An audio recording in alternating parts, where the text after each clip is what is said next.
Stem cells have been a hot topic for a pretty long time now. Not many people are entirely sure how they are harvested or where they even come from. Stem cells, though, have a chance to be something very helpful for people from all walks of life. Through the power of science, we have discovered that you can use stem cells to treat ailments such as heart failure, type 1 diabetes, and Parkinson's disease. Every year, 670,000 people are diagnosed with heart failure. Heart failure happens when cells in the heart die. The result is difficulty circulating blood throughout the body. About 2.36 million people have type 1 diabetes in America. This is because cells in the pancreas that produce insulin die. Also, about 1 million people in America have Parkinson's disease. Parkinson's disease is a result of cells that produce neurotransmitter dopamine dying. This causes tremors and uncontrollable muscle movements. What do these three have in common? Well, they are all caused by the death of important cells in the body.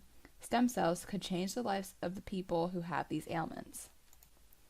There are 4 types of stem cells: adult stem cells, induced pluripotent stem cells, mesenchymal stem cells, and embryonic stem cells. Adult stem cells, which are also known as tissue-specific stem cells, are stem cells that are with you for all of your life.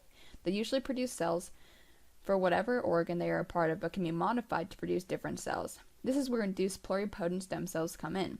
Induced pluripotent stem cells, or IPLs for short, are stem cells that were made in the lab. They are cells that have been converted from adult stem cells to a cell that behaves more like an embryonic stem cell. Mesenchymal stem cells, MSC, or stromal cells, are cells that are separated from the stroma. They can't grow into many different types of cells and haven't successfully been used in stem cell treatment. Embryonic stem cells are most controversial of the bunch. Embryonic stem cells can be grown into any kind of cell, but are from the embryo. Embryonic stem cells are harvested in 2 ways. One way to get embryonic stem cells is by cloning. First, a cell from a person who needs the stem cells is merged with a donor egg. The nucleus in the egg is replaced with the other cell's nucleus.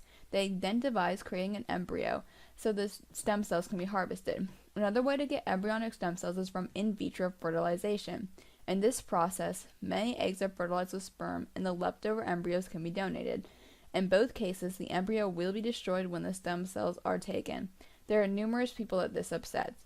Many people believe that the killing of the embryo is really just killing an unborn child. This ties to religion. In the Bible, God makes man out of the likeness of himself and warns everyone not to do harm to others. Many believe it isn't our say who lives and who dies because we must honor this warning.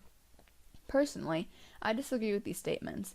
In cases of in vitro fertilization, abortions, stillborns, and other similar situations, I feel it should be the mother's decision what to do with her embryos. In a lot of these situations, the stem cells will go to waste. For example, in vitro fertilization, zygotes that are not placed in the womb to grow would otherwise be disposed of.